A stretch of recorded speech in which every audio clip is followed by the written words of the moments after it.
Okay, pag-uusapan natin ngayon ang isang pangalan na sobrang pamilyar sa ating lahat.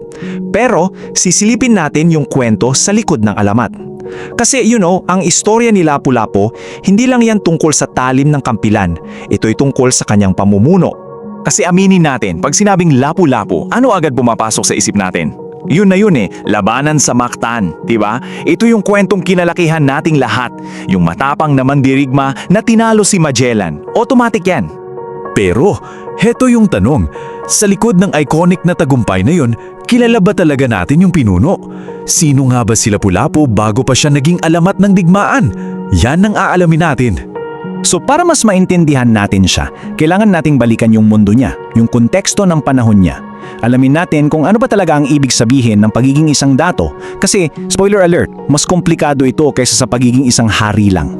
So ano nga ba ang isang dato? Well, basically, siya yung pinuno ng isang komunidad o barangay noon. Pero teka, hindi lang siya basta, tagapamahala. Hawak niya yung kapakanan, yung hustisya at yung pagtatanggol sa mga tao niya. Bigatin ang role. Okay, para mas malinaw, i-compare natin. Isipin nyo yung typical na hari sa Europe, di ba? Sila yung namumuno dahil sa divine right, parang pinili sila ng langit. Pero ang dato ay ibang-iba. Ang kapangyarihan niya galing sa isang social contract, isang kasunduan sa mga tao niya. Hindi siya basta-basta nangongolekta ng tribute. Tungkulin niyang protektahan yung community. At hindi lang yun, siya na yung judge, siya pa yung diplomat, all in one.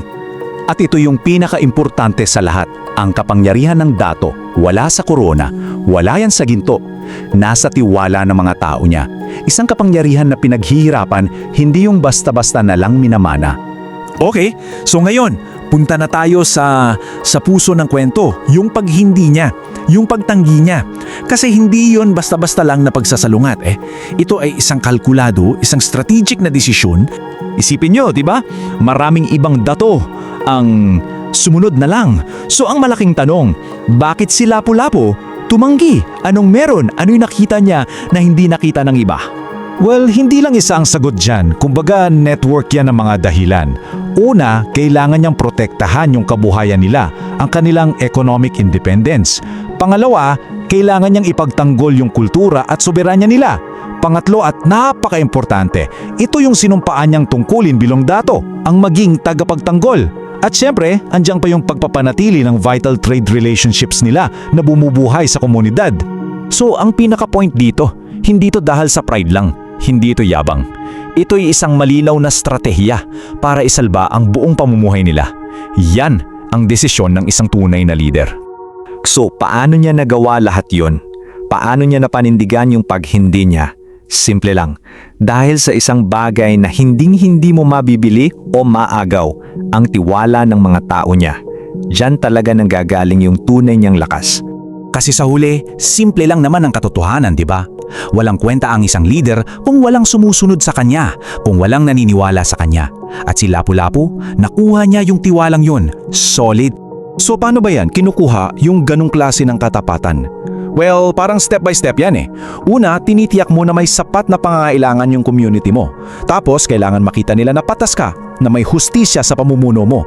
Sunod, pag may banta, ipagtatanggol mo sila at yung mga yaman nila, no questions asked.